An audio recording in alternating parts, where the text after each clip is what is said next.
Hello, everyone, and welcome to episode 19 of the InkPod Podcast. We are here today with Brian Jehnsen, the Vice President of Tajima America. Thanks for joining us, Brian. Good morning. Thank you. So, Brian, for our listeners who are not familiar with Tajima, which obviously would be pretty surprising if they're in the apparel decoration space at all, do you mind talking a little bit about the history of the company, what your role is, and maybe a little bit about how you got into the industry as well? Okay. Tajima America is actually a branch office of Tajima in Japan. We're celebrating our 80th anniversary this year. Tajima actually began as an industrial sewing machine center and evolved into the embroidery equipment that we're producing these days. It's still family owned, and basically the tradition of the company is to put the customer first, to meet the customers and the distributors' needs.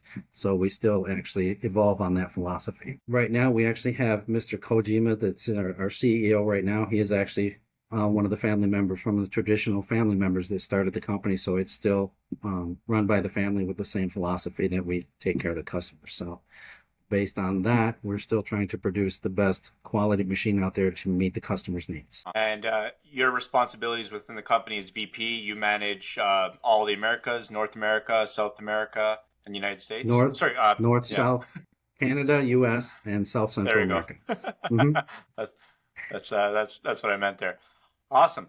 And you've been with Tajima for quite some time now. I believe you even lived a little bit in Japan. Is that correct? Yes, I lived in Japan for 17 years. I've worked with Tajima for 36 years. Awesome. And how long has it been since Tajima got into what we know today as the embroidery machines? Because, the company's been around 80 years, but obviously 80 years ago, there were no embroidery machines. Yeah. Correct. To my knowledge, the company was actually started producing the machines around the 1960s. The date I had was 1968 when our U.S. distributor actually started selling the first equipment. So it would be around that time. Awesome. Very cool. Very cool. And this is something that a lot of people don't know. Pretty much every embroidery machine on the market nowadays runs what's called a DST file, which stands for, Digital Stitch Tajima.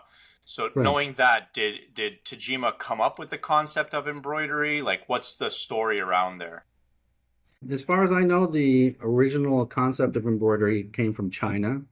Over the years, it used to be all hand done, and then the machines evolved after that. It was my understanding that Mr. Tajima a long time ago was in Europe, and he actually saw something that was like the original embroidery machine was all mechanical. One operator sat in the middle of it. It was almost like a loom, and they shifted all the levers with their arms and their legs, to make the thing shift like a shifting machine. And that's where he got that idea, took it back to Japan, and came up with our original embroidery machine. And it didn't have 15 needles to start. I'm assuming it was like a single needle. Originally, that I can recall, our machines had 3 needles, and they evolved after that. The Jacquard machine, that was the actual original embroidery machine, was only 1 needle. And they evolved after that to 3, 6, 9, 12, and 15 that we have nowadays. And before that, even now, when I got our first machine, Zack, my dad was telling me, Shawn, look at used machines, and all I could see was discs that you had to put in, floppy disks that you had to put in for the digitizing. But even before that, I think it was what isn't it, Braille paper or something like that? It would go into the machine and you have to ship those out. I think we talked about that a few podcasts back, but do you want to go and dive a bit into the process it was, how you got those digitized, how they got those shipped, how did it run? Because now we're happy, we have USB cards and it just slides in, or even over the air, right? Okay.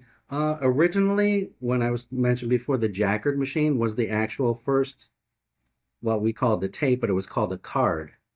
And that's why we used to call digitizing punching, because a Jacquard was a 68 millimeter wide card. It was almost a little bit thicker than a regular piece of poster board. Yep. It was really thick cardboard. So they would literally punch the holes of the data in that to make the machine work. So when that read through the Jacquard reader, there were punch pins in the reader that would go through the holes in the tape and shift the gears. Wow. And that's what made the frame move. So at that time, they would only run 300 RPM. That was the max speed on a Jacquard machine. And from the Jacquard tape, they progressed into what we call the 8-channel paper tape that we used to use that Zack mentioned before. They still had holes punched in them, but they weren't done manually. There was a machine. So when you're digitizing on the plotter, it would actually digitize out and punch the holes in the tape for you. So from that, we evolved into the floppy disks and what we're using now to the USBs. So it makes things a lot Yeah. easier, because in the paper tape days, when you drop the tape or you pull the tape and you rip it apart, you either have to make another one or try to line it up and match the holes perfectly. So it's definitely a Yeah. lot better these days. And you could imagine, like, pretend like you wanted to do a sample for a customer, right? Like, these tapes Oh, were not cheap. insane. And shipping used to be way slower and way more expensive. So like just the cost to get a digitized, file was extremely expensive. And imagine if you had to then make a revision, like, okay, well, sorry, we need it 2 inches wider or something like that. I mean, Right. it seems like those were pretty big investments into each one of those tapes, right? The other issue with the tape was, even on a full roll, one full roll of tape would only hold about 30,000 stitches. So as the designs nowadays are Wow. 50, 60, 70,000 stitches, you would actually have to read into the machine multiple rolls of tape, which just Oh, reading the wow. design in might take you a half an hour just waiting for that to read into the machine. And the memory of the Crazy. machine was also smaller. So you would have to do what we call tape run, where you're actually running the tape and the machine at the same time. Oh, wow. Yeah. Well, big changes, right? And Oh, we're lucky now. Yes. yeah, big time. I mean, even when you talked about like the first manual machine, and there's a guy like using his Yeah. Yes. hands and his arms. I mean, it seems like it was a much more skilled trade than it is now. I mean, now there's just so much Yes. automation, which we'll talk about later. But yeah, it's. I don't think it was something that you could just pick up someone off the street and have them, doing embroidery within a day, right? It's just I'm completely pretty sure it different type wasn't. of equipment. Yeah. Awesome. And so how did Pulse actually, I mean, Shawn, as you know, Pulse is what we've been selling for years, us and Hirsch as the, gold standard in digitizing.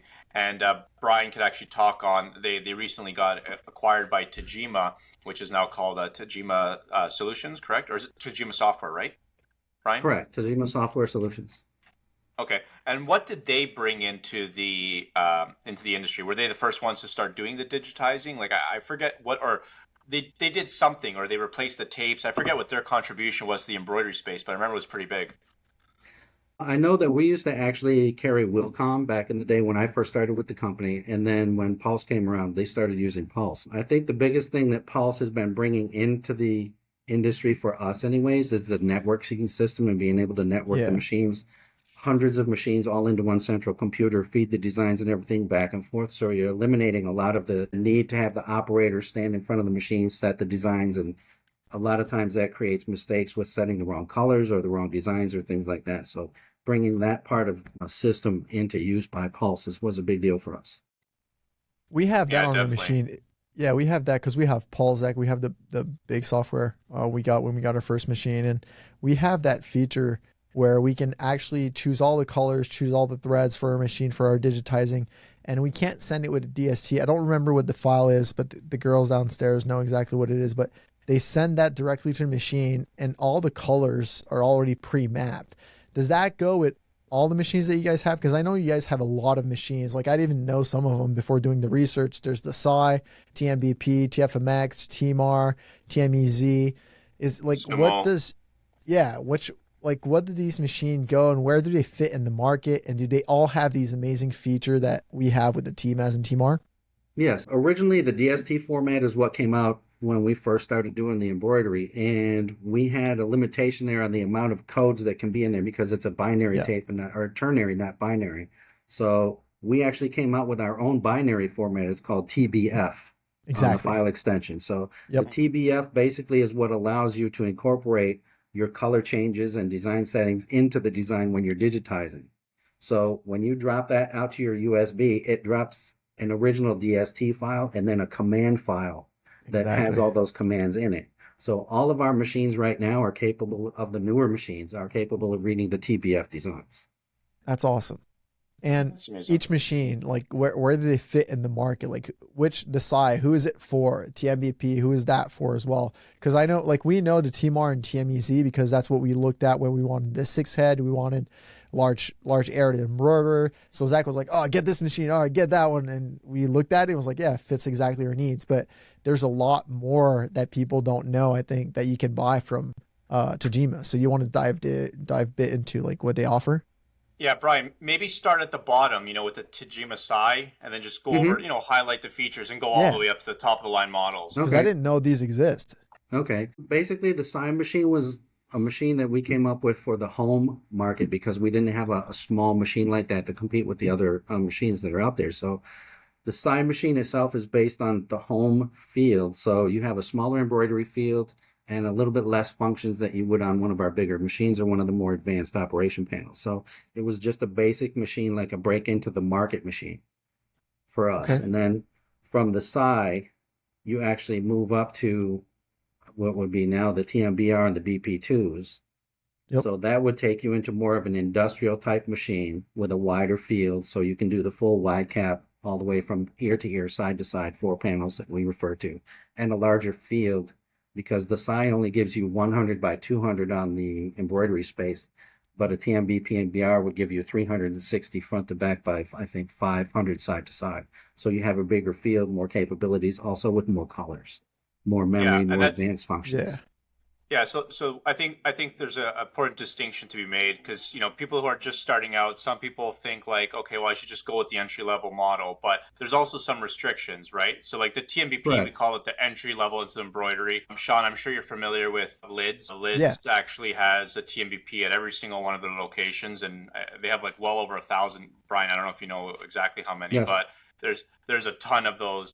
There's actually a bit of a funny backstory when Lids was first doing the research on getting into embroidery. They wanted to have them custom painted blue. And Tajima obviously is like, no, like, we have our own colors, like, thank you, but, is what it is. And they came back and they're like, well, that's too bad because we're looking for several hundred units. And Tajima's like, okay, no problem, blue it is. Send us the Pantone and away you go. So there's a bit of a funny story behind there. And I think some locations they might still have the blue ones, but they've been cycling them all out. I know we've been doing some installs to. Brian, do you know what the newer model is that they're replacing with? I think they're still going. I think they're doing the BPs right now. Got it. Still BPs, Um, but just the newer versions of them. Yeah. and I Yeah, remember the blue colors because when the first time I saw one of those, we didn't know that they were changing the color. And then when we yeah, saw one, it was really, is that a Tajima or the other brand? Because it wasn't the yeah, right color.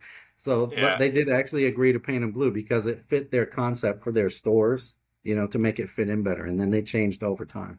So I'm pretty yeah, sure they're yeah, using the BPs right now. yeah. I mean, they got acquired, didn't they, Shawn? Yeah, Lids. wasn't it Fanatics acquired them at the same time they bought 47 brand. They bought like I mean Fanatics now is massive and they Yeah, acquired so huge. many things. I mean all the companies with the licensing, right? Yeah, So they acquired that at the same time. And I mean their stores work great. They're really nice. yeah, for sure. So comparing the TMBP to the side, the TMBP is also, I tell customers, like, look, if you're looking to do like heavy outerwear, like the Carhartt jackets, the Yeah. Tajima size is just not the right fit for you. Brian, what's the reason? I mean, I just know that that's what I was told, but it struggles with some of the heavier outerwear. Just from the basic concept of the machine, if the The customer is motor. doing something at home, they're not doing a big heavy garment, leather jackets or something like that Yeah. that you would normally do on an industrial type machine. So that's where, depending on what the customer needs are, you advance them up to the BP or the BR because those machines in general are just a stronger built machine because they're made to work on a bigger field. So the pulse motors that drive the frame and things like that are stronger than the side machine is. Makes Hmm. So sense. on the TMBP and BR, they're pretty much the same machine. The big difference on those two is the presser foot control that we have, digitally controlled presser foot. We call it the DCP. The TMBR has that and the TMBP does not. So the big difference there is with that control of the presser foot, when you're doing 3D foam or leather or something like that, basically it keeps the presser foot from coming down and hitting the material and then popping back up at the same time. So you don't have the material jumping off the needle plate. Hmm. TMBR with that presser foot actually stays on the material until the needle goes in and comes out, and then it comes up, so the material doesn't fly. Yeah. It also helps on when you're doing 3D foam, like on baseball hats and things that are pretty popular these days. Yeah. It's actually not compressing the foam when it goes down. We can actually stop it as it touches the foam instead of squishing the foam. So the foam has a better texture and finish when it's completed. Yeah. And then that would lead to the next machine. So Shawn started with the T Mark, and then from there he graduated to the TMEZ. So talk about the main differences between the TMEZ and the T mark, because that would be the next evolution. Okay, so basically the T mark would be like the TMBR. It has the digitally controlled presser foot, Yep. but you have to control that yourself. You have to set it if you're not using a TBF format to transfer your design data. The operator has to go in and set that presser foot height on the machine every time she changes the design. Once you put it in there, the machine remembers it with that design, so she doesn't have to do the same one again. But every time she puts in a new design, they would have to set the presser foot height. They'd have to calculate on their own. Well, when I'm doing this one, I need it this high. When I'm doing 3D foam, I need it this high. Do I set it for all the needles or one needle individually? It's a kind of a difficult process. And the TMEZ, which is the next machine that we have right now, our current machine, that one also incorporates what we call the ITM, Intelligent Thread Management. So when you have the machine set for automatic, it uses the digitally controlled presser foot to determine the height of the material. And then the ITM system takes that height of the material for the thickness and uses that along with the stitch data. Each stitch, when it comes down, it measures each time and is determining how much thread needs to be fed for each stitch, because it's not a friction system anymore. Before, we had all the thread knobs that the operators have to adjust constantly. With the ITM, it adjusts that automatically. So there's no actual tension being applied to the thread. It's feeding the thread. So based on the stitch material or the stitch length and the thickness of the material, that system feeds the proper amount of thread. So once again, you don't get a lot of pulling of the material. So you can actually run material now without backing, because it's not pulling the stitches, it's feeding the thread.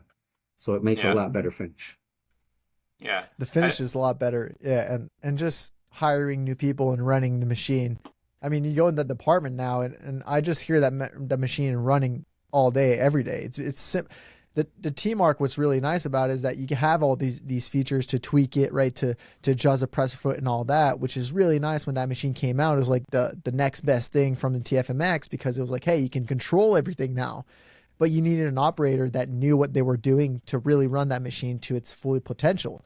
But now it came with a team and I just put an operator that doesn't know anything about embroidery. I just showed them how to hoop, and they were embroidering faster than the guy that was doing embroidery on the T-Mark for 5 years, right? It just shows you the potential and how easy it is to use.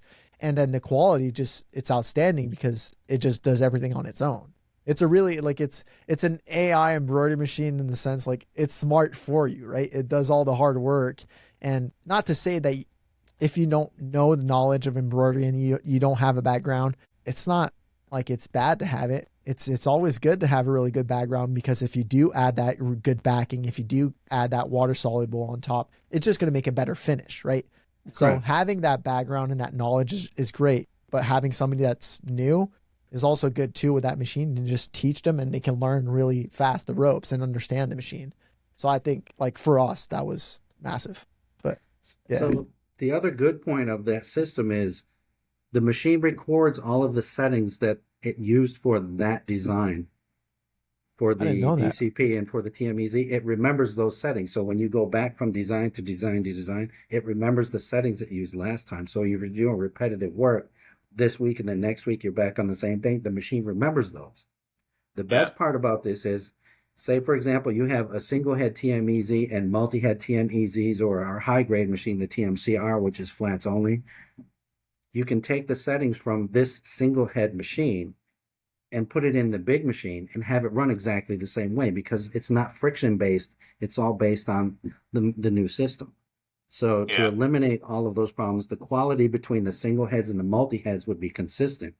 In the old days, you've got someone that did something on a single head machine and they try to put it on the multi head machine, and the quality is different because the operators are turning the tension knobs and things like that. The machines just weren't the same. It wasn't apples to apples. It was more like apples to oranges. So now it's closer to being apples to apples with that new system. Yeah. And I don't think that a lot of customers, unless you really explain it to them, they don't really see, some do, but I think they underestimate the value of this TMEZ technology. So Shawn, like you said, like, it makes it really easy. Like, before, when people would buy a lot of embroidery machines and they were new, there's always this, like, concern, like, I need a skilled embroiderer. Can you find someone for me? Now they're like, hey, I need you to find me an embroiderer. I'm like, you don't need an embroiderer. I just need a human being who's going to show up on time and is willing to learn, because the machine has now automated it so that you're getting crazy consistency. So if you have 6 or 8 of these, every single operator, every single shift is going to be putting out the same quality of product. There's several other advantages like output. I mean, I have some clients that swear that on their flats, they're getting like 25% more output. And on hats, they're getting like 40 to 50% more output. So when you look at that, I mean, Brian, I'm sure you have a more like, corporate rigid number of terms of increased output. Do you guys have a rough ballpark that you usually apply as to how much more output you'll get on this versus, go ahead. Right in the area of 37% improvement in your production. Yeah. So And that's massive. that's based on materials and threads and things like that. But just as a standard, I think it was around 37% increase. Yeah, which is huge. So, I mean, if you're comparing it to a competitor, I mean, Tajima has a patent on this technology. They're the only ones with it. A 6-head, for example, is going to be closer to like an 8-head with a competitor. But again, you still have the learning curve. You're going to get way less thread breaks because every single one is obviously going in, adjusting and making the auto thread tension. So way less thread breaks. You're going to have more uptime. Yeah, there's just like a mass. I mean, when you're doing things like 3D puff, I mean, that's a game changer, Shawn, when you're doing that. And that's why you get so much more output on the hats, right? It's a really, really big difference. Yeah, and not just the output, but the quality as well. I mean, I don't know if, like, guys, if you haven't seen Lee Stewart video about the TMEZ on YouTube, you should go and watch the video. He explains it very well, and you can see the details and the quality he's able to get with that. Yes, he has smaller needles for smaller details and things like that, but that's all things that you can do with TMEZ. And it does it, like, not to say that Lee is not a good embroidery guy, but he didn't know anything about that industry, right? He got into it and he's embroidering stuff better than people have been doing for 20 years. So it's just because the machine is so good and he's smart. So he knows how to use it, right? He uses the right needle and the right thread for small details, things like that. But it's just to show you how good the quality you can get with those machines. Like for us, we don't run the T-Mark and the TMEZ the same job, because even though our operator is really good with the T-Mark, they just can't do the same quality. So we run all of our flats with the T-Mark, and everything that's fine detail or harder to do, we run at TMEZ, and it does output more stuff, even though it's the hard stuff. So yeah, it's fun to see it run. It's really nice. We should talk on, I mean, you mentioned thread there, so I think it's important for people to understand the different types of threads. So we have the polyester thread. We're exclusive across the country with Isocord. I mean, they have like 85% of the market. Then there's also rayon thread, and then the finer Ceraphil thread. Brian, if you don't mind, can you just kind of touch on the different, like the poly, the rayon, and that Ceraphil, talk about its applications, when you would use it, etc.? Okay, I think in general, the standard thread, whether it's rayon or polyester, the big difference there is basically polyester is just a stronger thread in general. It's also more color fast. So the colors of the embroidery are going to stay sharper longer, as you wash the garments or whatever it is they're on. The Ceraphil thread is actually a fine thread. We've actually used that thread here at the office. When they first came out with it, they wanted us to test it out. So we put it on the machine downstairs, actually on the TMEZ. So we also have other manufacturers, some from Japan that we use, that's called Pearl Yacht, which also makes a very fine thread. We use that for usually on very fine lettering on patches or something like that, because it just runs a lot better and you don't have to use as large a needle. We actually go down to a number 8 sometimes rather than a number 9, depending on what we're doing. You can actually do print of letters. We had digitized for the Declaration of Independence. We actually did with that fine thread, and you can actually read it clearly. It comes out very nice. So small lettering and things like that, you definitely want to go with the Ceraphil or the fine thread. And the big difference with the TMEZ is because it's not friction based, you don't have to adjust the tension every time you change the thread. It does it automatically. The machine does it automatically. So yeah. And I mean, generally, the majority of the industry is using the polyester. Like I said, it's more resistant to abrasiveness. It holds the color better. Especially in the corporate world when you're doing brands or sports clubs, because you need to keep that color fastness, right? If you have a thread on there like the rayon where it loses, it's not true to the original brand, right? So generally when I see the rayon thread being used, it's more so guys who are like, doing embroidery for the fashion market, because it's got a bit of a softer hand, correct, Brian? That's the main thing. Correct. Yeah. So polyester like, actually, especially, I'm sorry, on, high stitch count designs, the polyester is actually going to come out really hard. So if you were Yep. actually putting that on something that you wanted to be flimsy and softer, you'd want to use rayon in that application. That's good stuff to know. yeah. There's often times when we embroider on t-shirts, I'm like, I don't like the feel of it. But if we went with rayon thread, it might help. Mm-hmm. Huh. Totally. Interesting. One other thing that I think you should touch on in thread is, a lot of thread's super cheap. And I think, we did an analysis. So like a 6,000 stitch hat is 3.5 cents in thread. People don't realize like all your investment basically is going to go to the machine. The actual consumables are like negligent. You get a 5,000 meter cone for like $9. And what I find crazy is already knowing that it's just so cheap. You have customers who will literally try and shave off $2 and go with like a cheap Chinese thread, and they're getting nothing but thread breaks, and it just kills your production. So I've never really understood why, people opt to do that. You're saving $2 a cone, but you're getting 5,000 meters of thread. I'm sure that's a common issue you see as well, Brian. Some people get machines, they're putting in cheap thread. They're like, this machine's always having thread breaks, and it's literally just a thread swap. Exactly.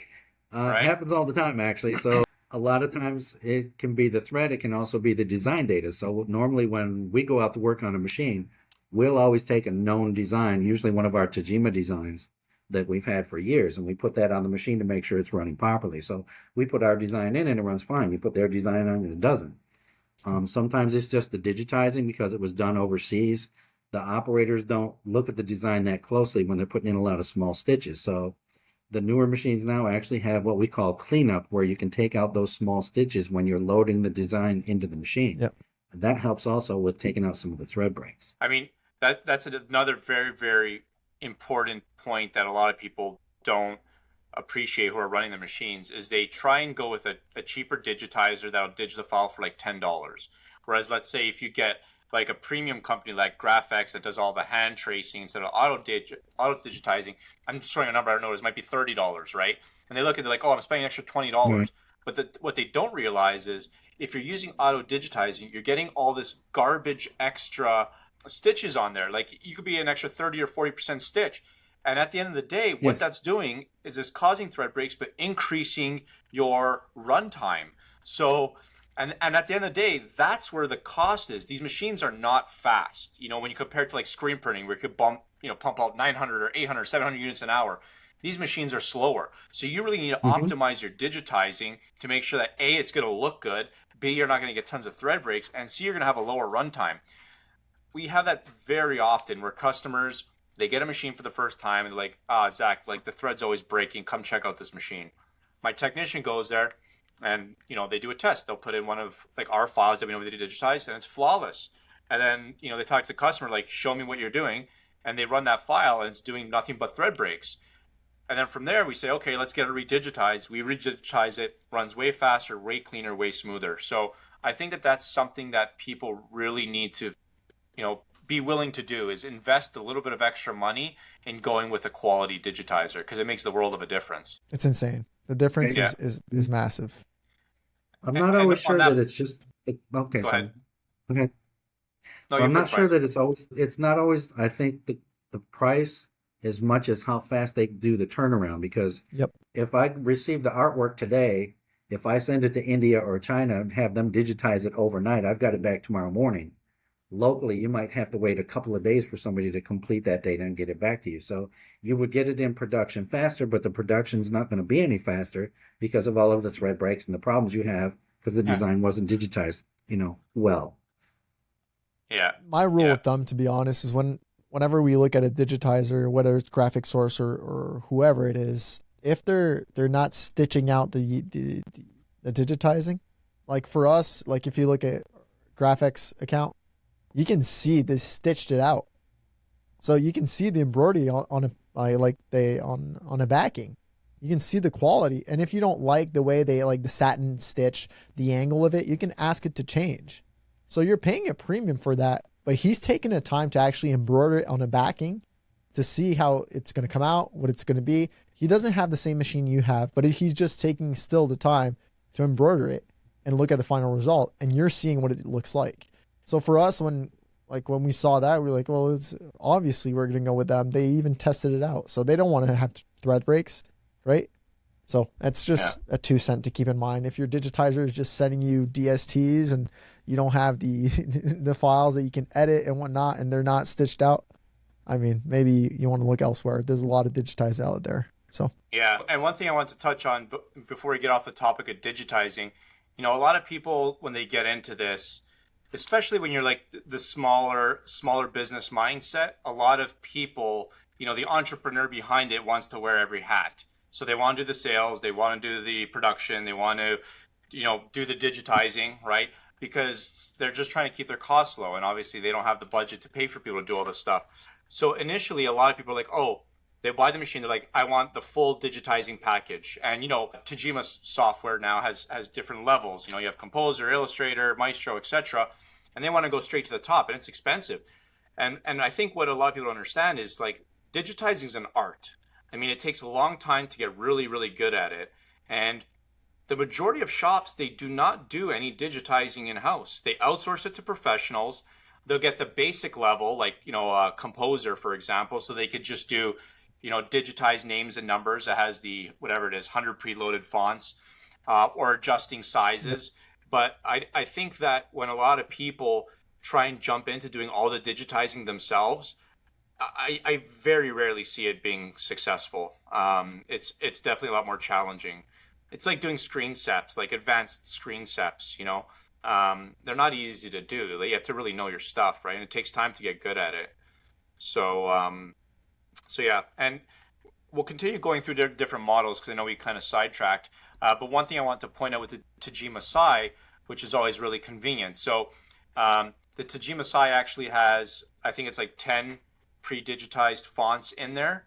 So one of the really cool things about the Tajima Sai is it's lightweight nice. and portable. So people will actually take it to different, events, whatever, beer fest or whatever, and they'll literally do the embroidery on the spot. And that, believe it or not, although it's the entry level machine, it's the only machine that comes with preloaded digitized fonts. So that's one thing I wanted to kind of touch on. So we went over the Sai, TMBP, the TFMX, which is the larger field area, the T-Mark, the TMEZ.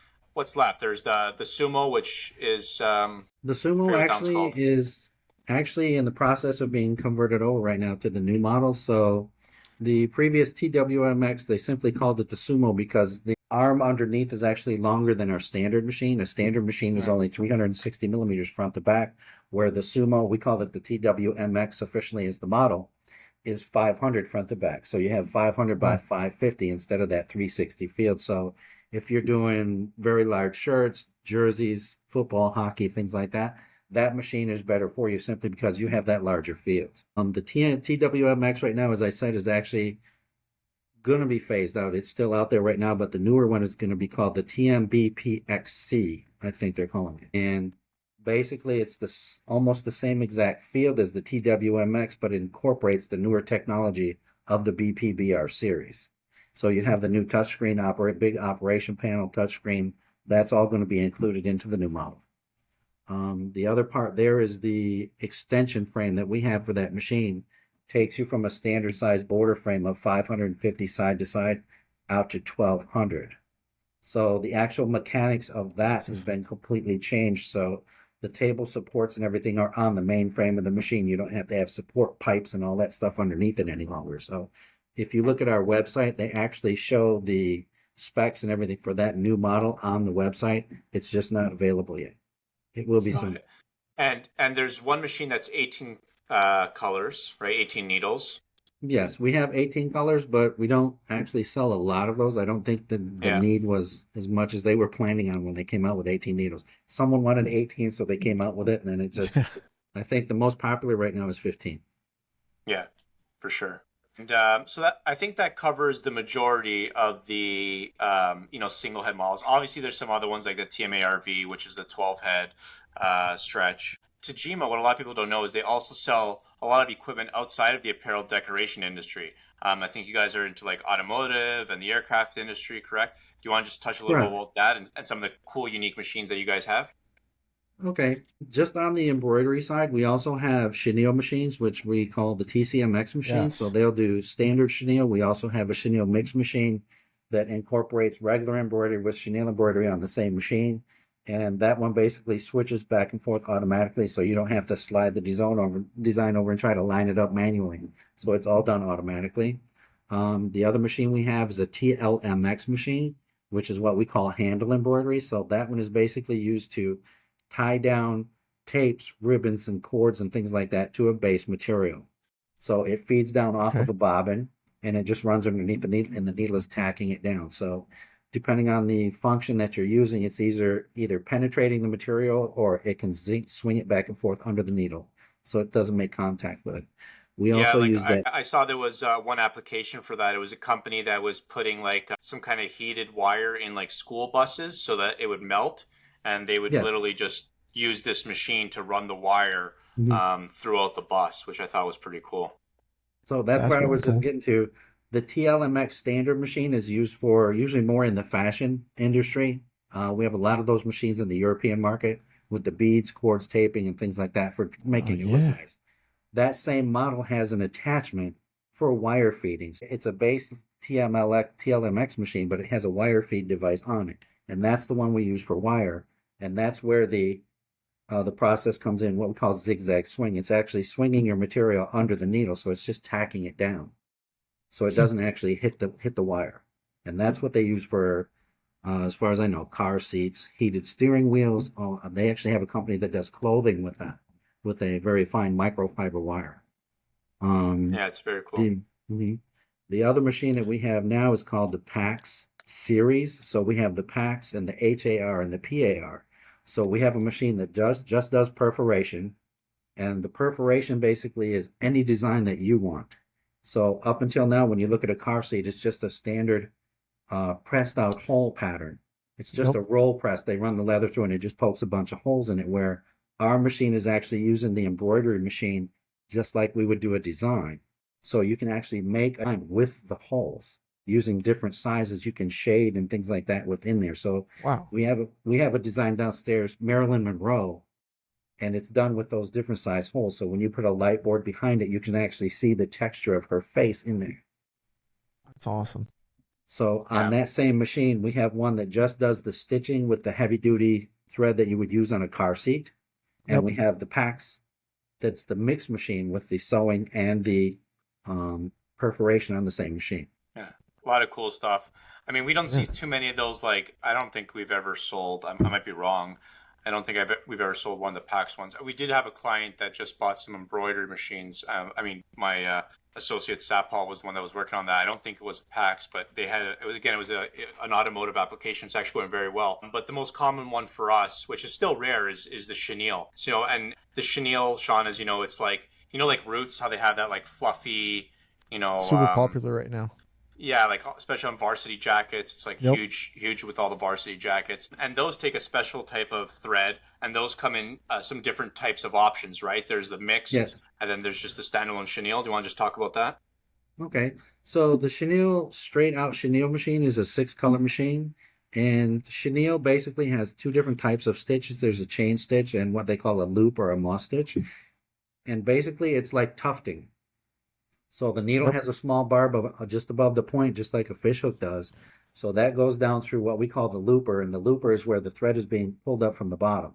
So basically, the needle goes down through the looper and it just spins it around the thread, so it catches on the barb and then it pulls it back It up through the pulls it back material. up. And then whether or not you're making a chain stitch or a loop stitch is determined by the direction of the looper. And that's when you're setting it in the operation panel, you actually tell it chain or loop. And you Um, can probably adjust the height as well, because some, like on the Roots barrel, there's some that are really thick, right? And soft and Correct. fluffy and kind of like falls down.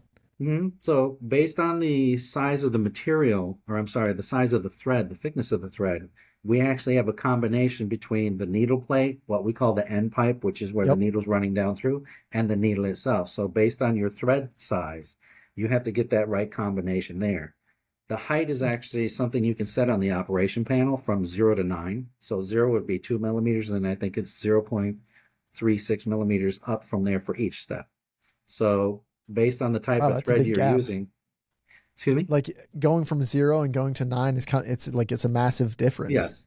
So based on the type of thread that you're using, if you're using a soft acrylic yarn, when you start getting the loops that high, they tend to just kind of flop over because the thread's not stiff enough to stand up. So that's when we go down to maybe a finer thread like a Rayon 300, which actually, because just the thread is stiffer, once it pulls up and it makes that crease in it, it stays up and stands up nice. So it doesn't flop over. Yeah. And there's a big difference in quality of thread. So one of our larger embroidery shops, Hotline, they started dabbling with chenille, I think a couple years ago, and they just got more machines this year. They're starting to do very well with it. And they switched over to the Amon, which is isocord. They saw a massive difference in terms of like the softness. So like the chenille that they used to use felt a lot more like hay. And they switched over to this one, and it's fantastic. And the cool thing about Amon is they'll actually custom dye for you colors. So you don't have to just pick from a swatch book kind of thing. There's lead times, obviously, and it comes all the way from Germany. But it's a really unique thing that Amon does, is that, you know, they'll do custom dyeing for you, which is really, really cool. So yeah. One thing that I think we start talking about the TMEZ, but again, it's hard for people to picture. Shawn, there's a video on my website under the TMEZ that you could pull up. And it's a little ad that they did, and you might want to just skip through until you get to a point where they show like an actual image of how the TMEZ is functioning. I think that's a good visual representation of people, because it's just a lot easier to understand how the digi-controlled presser foot works. I don't know if it's easy for you to pull up. Yep, I got it. And I think that we've covered all the models, right, Brian? Yes, so, I think that pretty much covers all of them. Right. So the DCP in the video that you're going to see, that's for the DCP, and that would either be on the TMBR and also on the TMAR, the T marks. Yeah. The TMEZ uses the DCP plus the thread control. So it's just a little bit different. But the DCP, this would affect both of those different models. Yeah. So this is just Japanese advertisement from Tajima. Before. So, have I already set the machine for ready?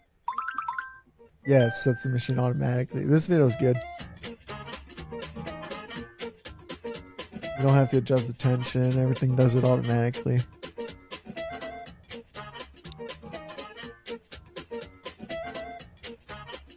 Puff, not puff. You don't need to do anything. It just does it automatically.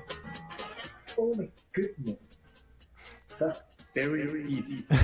I didn't do anything special, but production is already finished. And the quality is absolutely fantastic. It's true. With ITM, you can reduce machine downtime, which means you can much increase the production efficiency. Here I have prepared 6 different types of thread. This is cool. And the material.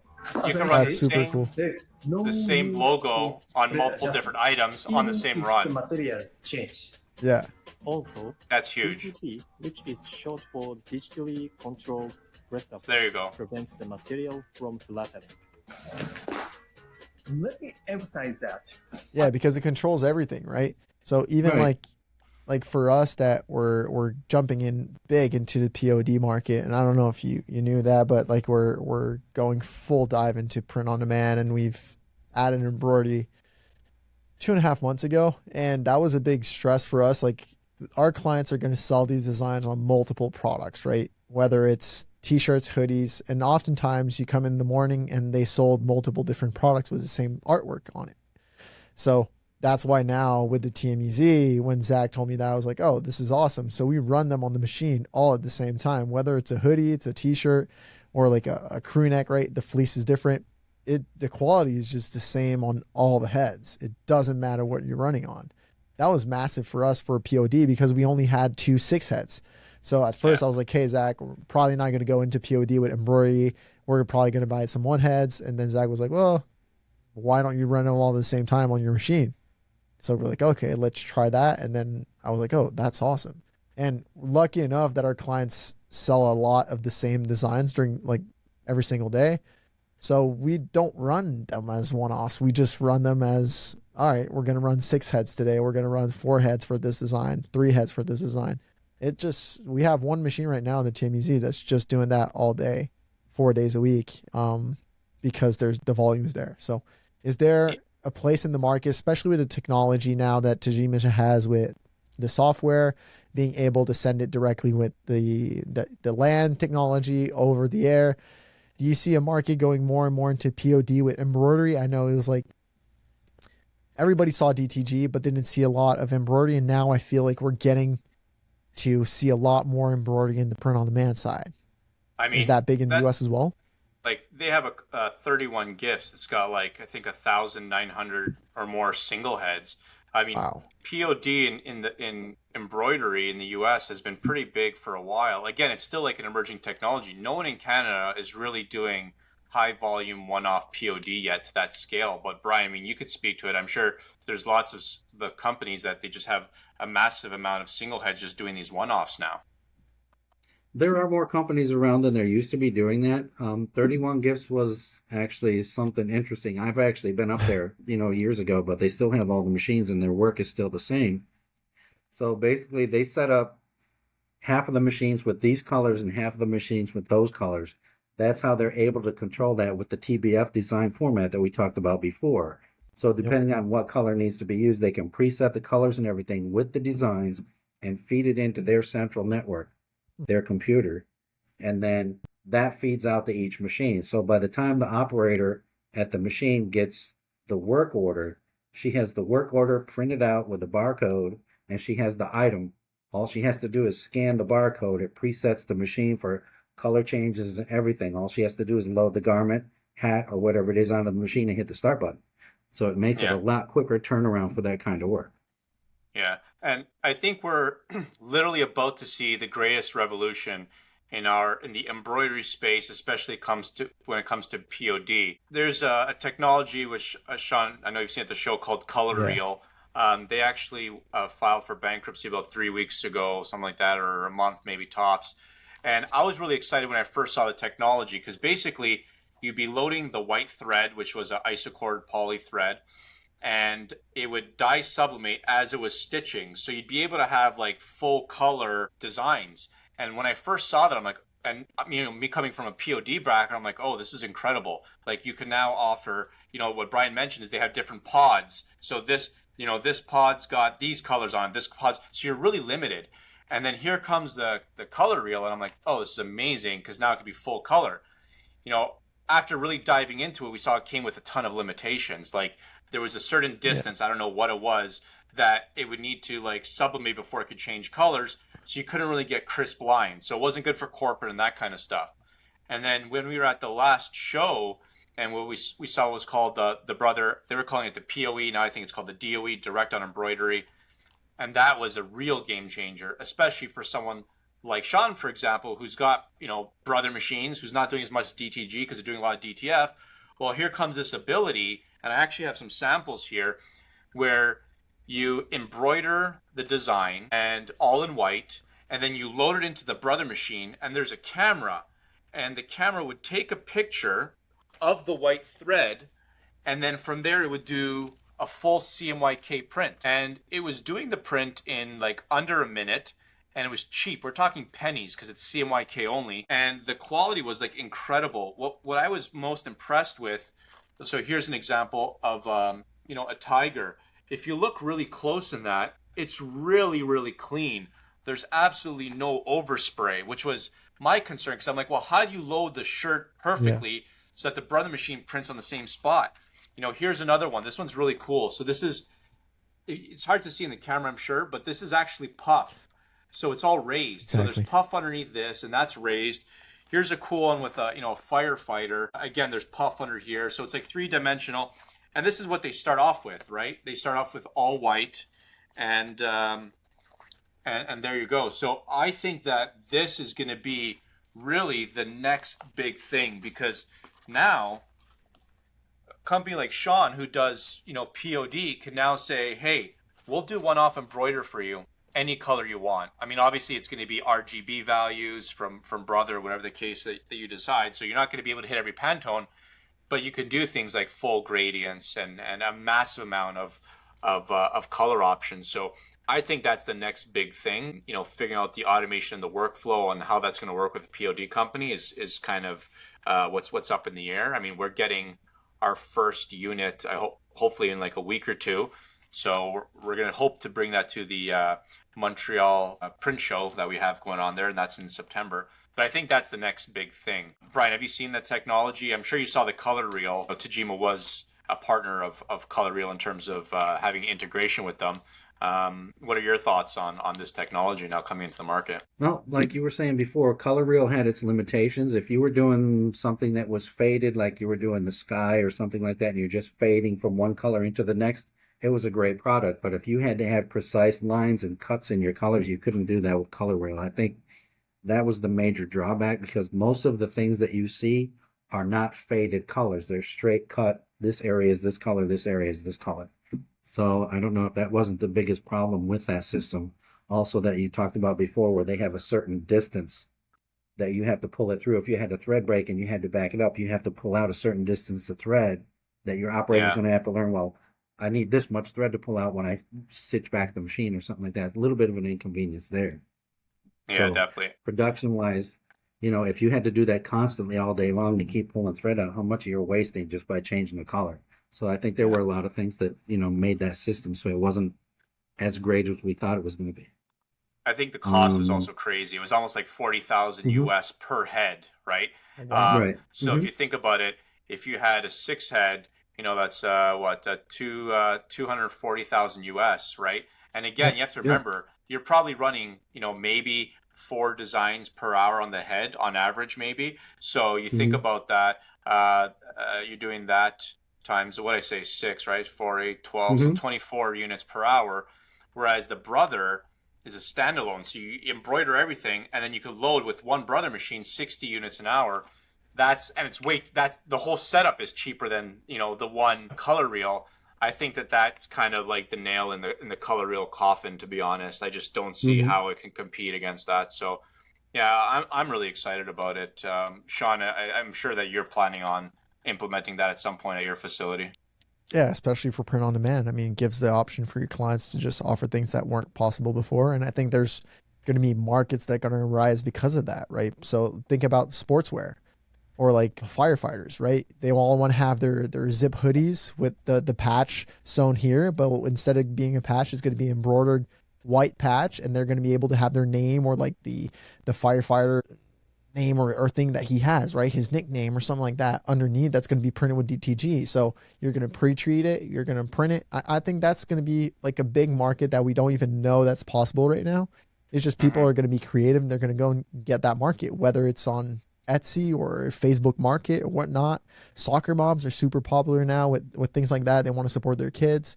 It's just an extra market to have really nice high-end stuff, because everybody knows it. Embroidery is related to high-end, right? It's people see it as that, but they still want it to be customizable.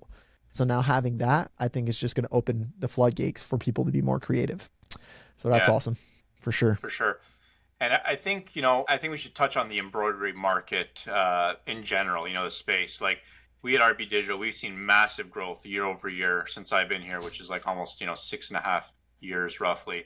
We saw massive growth during and even after the pandemic. A lot of large brands stopped outsourcing, due to lead times and labor costs overseas and shipping times. I mean, everything just got so much more expensive from importing. So we're continuing to see a massive growth in Canada. I'm sure you're seeing similar growth in the US and South America, I would assume, right, Brian? Yes, that's been going on for a few years actually, because back in the day in the 90s, we had factories down here that had multiple giant machines in there and they were running all day, but then all that work went offshore, and a lot of it was simply because of the cost. So the biggest problem with getting that stuff done overseas is you ship it over there, they send it back to you. Oh, the quality wasn't good enough. So then you have to either wait for them to do it again, or send this back to them and have them fix it or something. There's a lot of problems in there trying to get that done overseas. So a lot of the companies that were doing that before are now setting up their own shops and running that stuff in-house, so they get their own quality control. And it's a lot better. And again, right, you have to remember, the cost of thread is so cheap, right? So if your cost here is like, let's say 6,000 stitches, 3 cents, I mean, there's not that much savings from a thread perspective as overseas. So then it's just labor. Right. But now with things like the TMEZ, it gets rid of a lot of the labor issues. You're able to automate and produce more. So I think we're going to continue to see growth, especially with the TMEZ kind of, leading the Tajima product line here in North America, South America. I don't see it slowing down. I mean, we're seeing like record numbers, and it's just exciting to see that a lot of that work that used to be outsourced is now staying, in home kind of thing, right? So Yes. yeah, that's a big thing for us. Now, one thing that you kind of, when I talk to my partner Kevin, and we talk about, back in the day, you'd have a lot of, usually if a shop's coming to me like, hey, I just want some production machines. I want to go put in, good output. We usually recommend like eights. Just grab, a bunch of eights, or some people like to do pods of sixes. But back then there was a lot of like the bigger machines, like 12, 18. I mean, how big I'm sure like, what's the biggest embroidery machine you guys have put in? Like how many heads? And why have you seen before used to be such really big, machines, and why has that started to get a little bit smaller? Or is it still really popular in like Asia and that kind of stuff? Like, what does that look like in terms of the size of the multi-heads and kind of the evolution? Okay. The multi-heads, I know back in the day, the biggest one I ever saw was a 56 head or 55 head machine, but that was a flat only machine. So for cylinder type machines, the standard machine we used to have in the US here was a 9 needle or a 12 needle 18 head machine. And those were the machines that we saw factories, large cap factories. That's all they had was 18 head machines as far as you could see. Wow. So when that mass production went offshore, that cut down on the number of heads that we needed here in the US market. So right now we're selling, majority of the machines are 8 heads. So that 18 head cylinder bed machine that we used to have, we no longer carry because people aren't ordering it. So the biggest flat cylinder machine we have now is the one you mentioned before, the TM-ARV, which comes in up to a 12 head. So the difference there is basically that machine, you're probably going to get the same amount of production that you would have gotten on one of those old 18 heads, simply because the quality of the machine and the speed of the machine is higher. Plus, you also have that digitally controlled presser foot in there for the quality. So the 18 head right now really doesn't make that much of a difference with the TM-ARV. Yeah, exactly. And I mean, from what I understand, the applications that we have sold some of the bigger machines, again, like you said, are flats. Guys are doing like a lot of patches and that kind of stuff because they have a very long run time, right? Yes. Whereas like the tubular machines, generally it's apparel, they're not doing as much, so it doesn't make sense to have that massive field area, right? Correct. So basically the flat machines are, if they're doing, I know a lot of people in India, they use the flat machines, and because their clothing over there is very ornate. So they're actually doing large rolls of material, and they just keep running it through the machines. So it's not a one-shot item like a cylinder bed machine would be. So that's where the flat machines come in to be more versatile in that field. Also, like you said, if they're only doing patches, you put that border frame on the machine and use the repeat function and just set it for 20 repeats this way and 20 repeats this way, and you've got multiple patches on one sheet of material. So you really wouldn't want to do that on a cylinder bed machine that's made to be versatile and run on caps, hats, shirts, whatever you put on there. So that's the big difference between flat only and the cylinder bed. Yeah, cool. And I'm going to catch you off guard with something, Brian. I just thought of something. And this is for our users who are already embroidery shops. So you go into a lot of embroidery shops. I mean, you've been in the industry a long time. What are some of the biggest mistakes that you see embroidery shops doing in-house? Things that are inefficient, things that are a waste of money. Like, what are some of the top tips that you could, recommend to solve some of the biggest problems that you see at some of our customers? Personally, what I see is that we mentioned before with the TMEZ, on those old machines, you still have to do all that thread tension. So I could go in there and see such inconsistency just without touching it, just looking at those thread knobs, and you could see the post in the middle just sticking out the top of the knob on one needle, and the other needle is not even coming out. So the consistency right there, just with the thread tension, is a major mistake that I don't know if the operators are just lacking in the skills, because as we progress through the world, the way things are going now with pay scale and things like that, operators aren't as good as they used to be, or they're not as skilled as they used to be. So like you said, that training curve in there to get the operator to come in and be able to do the thread tension without just, cranking down on it is a big difference. And that's a big loss to the people running the machines or who's supposed to be making money. because you get more thread breaks and lower quality without doing the thread tension proper.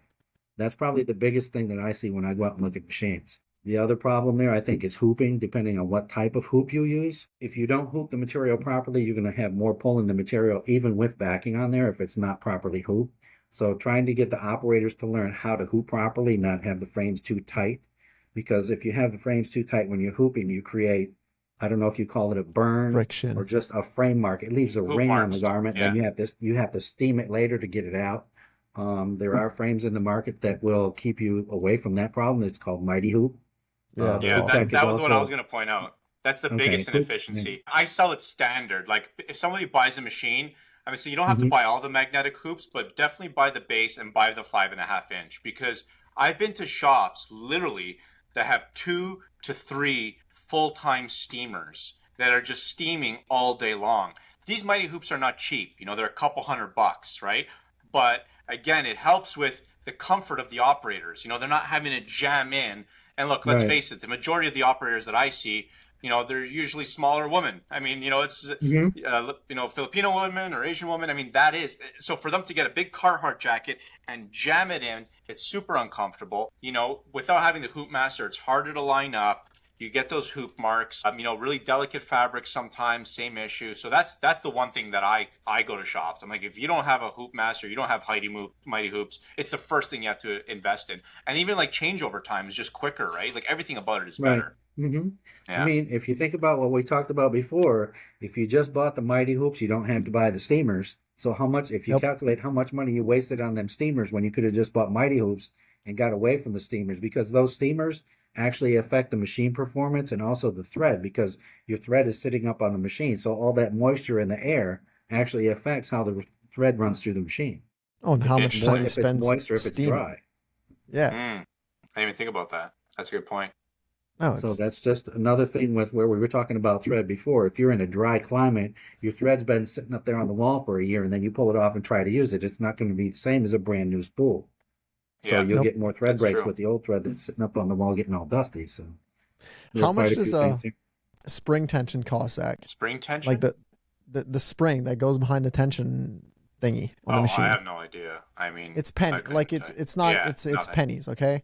Yeah. When we first got our T-Mart, I don't know why, but I didn't buy a box full of these springs. And I realized that the girl that was running the machine at first, she was cranking those tensions, right, and loosing them when we did puff. And every time we did puff, we were having a hard time. And I was like, what's happening? And I think it was Sami that came to the shop, and he was like, what are you guys doing? And I was like, we loose the tension. And then he took the spring out, and the spring was like this tall instead of being standard, right? And the girl just took the spring. She pulled on it. I was like, no. That's bad. That's not how a spring works. Like Right. you can't compress a spring and think it's gonna decompress if you just pull it apart. Correct. So we bought a box, and now like the T-Mart, every time we see that the tension is not running right on a color, we just change the spring, and it helps tremendously. Mhm. Like it's super, like it's a dumb thing that we don't think about, but that's helped us. Like we do a lot better with our machines, like with that machine, since we started just changing those springs, because they do get like that spring. If you compress it for 3 weeks at a certain pressure, it doesn't want to come back the same to when it's brand new. Right. So It just reduces change its it. elasticity over time. So. Yeah, Mhm. just change it. That's super inexpensive. That's helped us. I don't know if that's a thing you saw, Brian, but for Mhm. us, Well, that's why I was talking about my pet peeve with the thread tension knobs. Yeah. When you go into a customer and you see the tension knob sticking out, the post is out the top of the knob.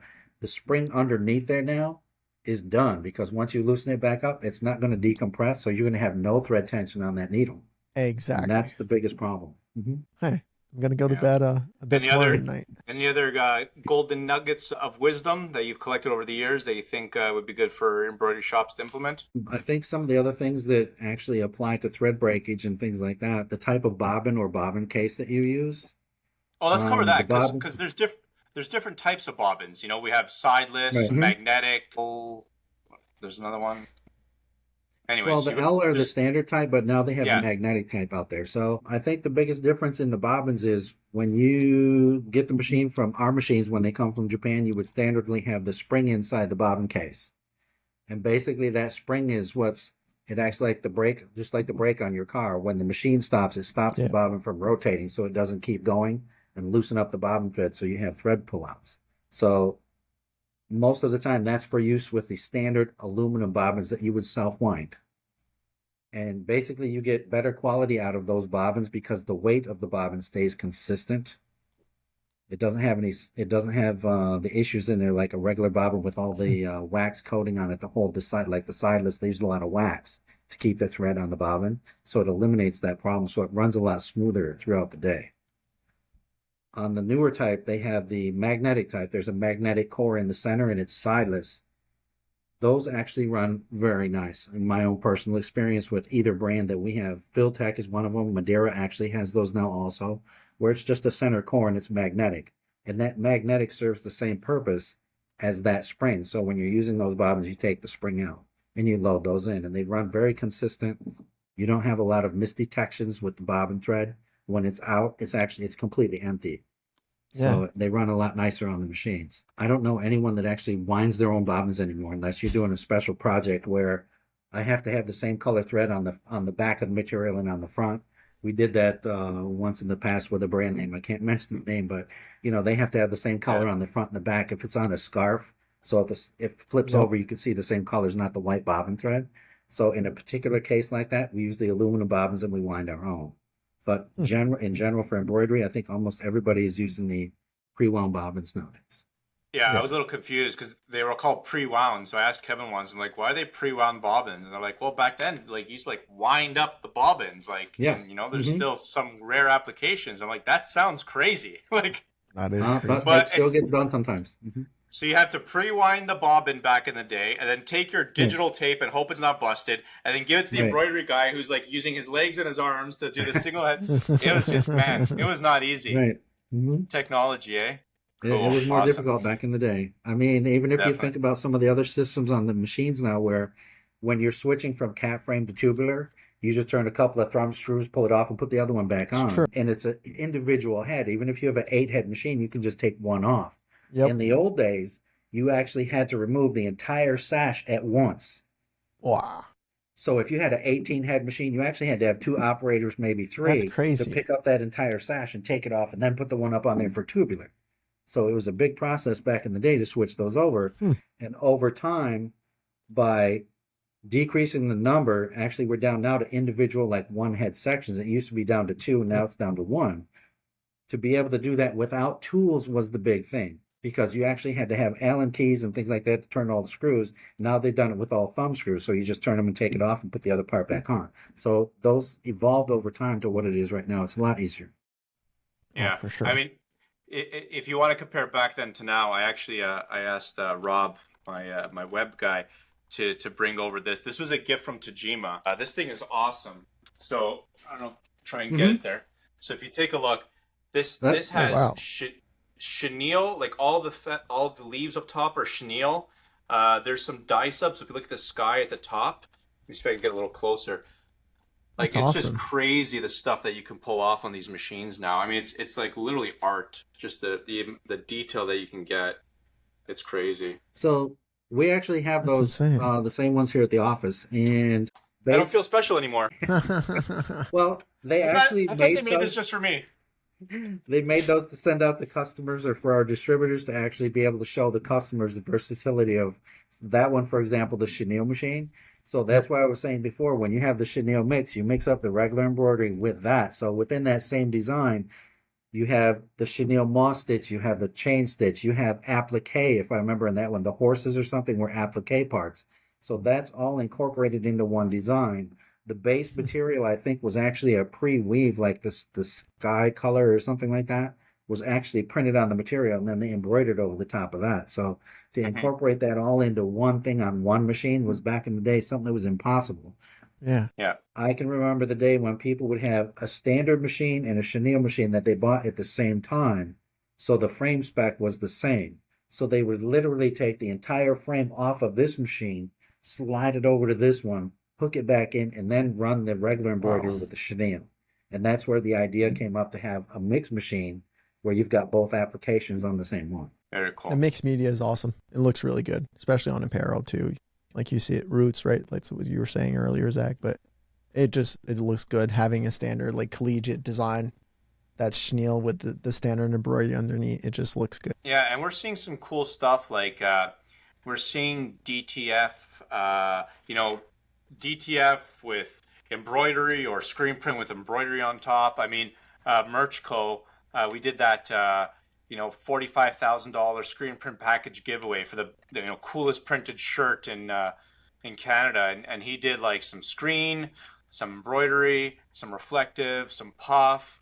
So it's really cool. Now we're seeing more like integrating different types of decoration technologies into one garment. So it's really like the sky's the limit. With as long as you can use your imagination, there's a lot of really cool stuff that you can do now. So it's pretty cool. But yeah, so Brian, just to wrap up, I know sometimes you guys can't say too much, but is there anything new in the pipeline that you can kind of share on that Tajima is working on? Anything that is currently rolling out? If there's some new features that are being rolled out on certain machines, or what can we see in the very near future? I think the TMEZ was the last one that they're still actually probably working on trying to improve that one. Even though it runs as good as it does, there's always room for improvement. So they may come up with some new functions in there to help out with, the running of the machine to make it even easier for the operator to use. As far as new models go, I think the other one that I talked about before was the one that's going to be replacing the TWMX, the new large cylinder bed machine for a single head. Other than that, I haven't heard of anything right now offhand, just improvements to the models that we already have. The other things are going to be improvements to our optional equipment, because we actually have the sequin attachment, we have the beads attachment, we have a cording attachment. So those devices actually go on our higher level machines. That's where we come into the controller type that's on the machine. The Sai won't do those things, but the other machines will. So they just don't have that capability. So with all of those products in line, I think the improvements they're making in Japan, we'll probably see, if we're going to see something new at the Jam Show later this year. I believe it's right around Thanksgiving in Japan, in Osaka. So I'm going to that show, so I'm kind of expecting to see something different when I go there. Nice. Very cool. Yeah, and the TMBRs, the TMBPs, they're all moving to like the TMBP2, which is the new, bigger interface. Do you want to just talk high level, like what's the difference between that one and all the ones in the previous machines? Because I think we already have the TMBP2, the TMBR2. Is there any other models that they're replacing all the displays on? Those were the two main ones. So basically, the panel on the TMBP and the BR are very similar to the TMAR, the T-Mark machine. So that's going from the old panel where you had to select and turn the knob and hit the buttons and things like that to the touch screen. So that's a major improvement for those two models. Oh, for sure. Very cool. Mm-hmm. And I think there's even some features like before it would show like the job status, like how much is left, like the runtime, like that's now on them, right? Correct. Actually, that was a request from Canada, where we had the TMBP and the BR actually showed the runtime on the bottom, like how long it's taking me to run this design, how long will it take to finish. We've already actually incorporated that into the TMEZ single head software. Yeah. And that's something that we sent, I think, out to you guys earlier, a couple of months ago, maybe, to actually test that for us. So that's like some of the improvements they make over time to meet the customer's needs or demands. Yeah, that's Kevin. Very persuasive with our suppliers. I mean, look, he sees inefficiencies or things that could be improved on, and we really value our partnerships. We've been partners with Tajima for over 30 years, and long times with Brother and M&R. So we really value our partners, and your success is our success, right? So it's very important for us to listen to clients like Shawn who say, hey, this is a problem. Like, can we do this better? Can we make this better? So we really try, and that's why Kevin's going to Japan several times a year, and I'll go with him. But it's all about really trying to improve what we have so we could offer our clients the best solutions. So to wrap up, Brian, I just wanted to say thank you very much for everything that you and Tajima does on a regular basis. I mean, you guys really offer incredible service to make sure our customers are up and running. We've had instances very rarely where we just can't figure out an issue, and you guys will fly out from the US, you'll come on site, you'll get the customer up and running. So just wanted to thank you for your guys' commitment to being excellent partners and for everything that Tajima does for the embroidery industry in general. You're very welcome. It's always been, like I said before, the philosophy of the company to do our best to make the best product and meet the customers' needs and keep the customers happy as far as whether it's sales or service. We try to maintain a high level of the quality of the service that we provide for you and our customers. This has been fun. Awesome. Yeah, it's been a good one. So I'm sure there'll be a Tajima Podcast Part 2. So I'm sure everyone will see Brian again. We learned a lot, Brian. Thank you very much for your time. And you'll be at Printing United in Vegas?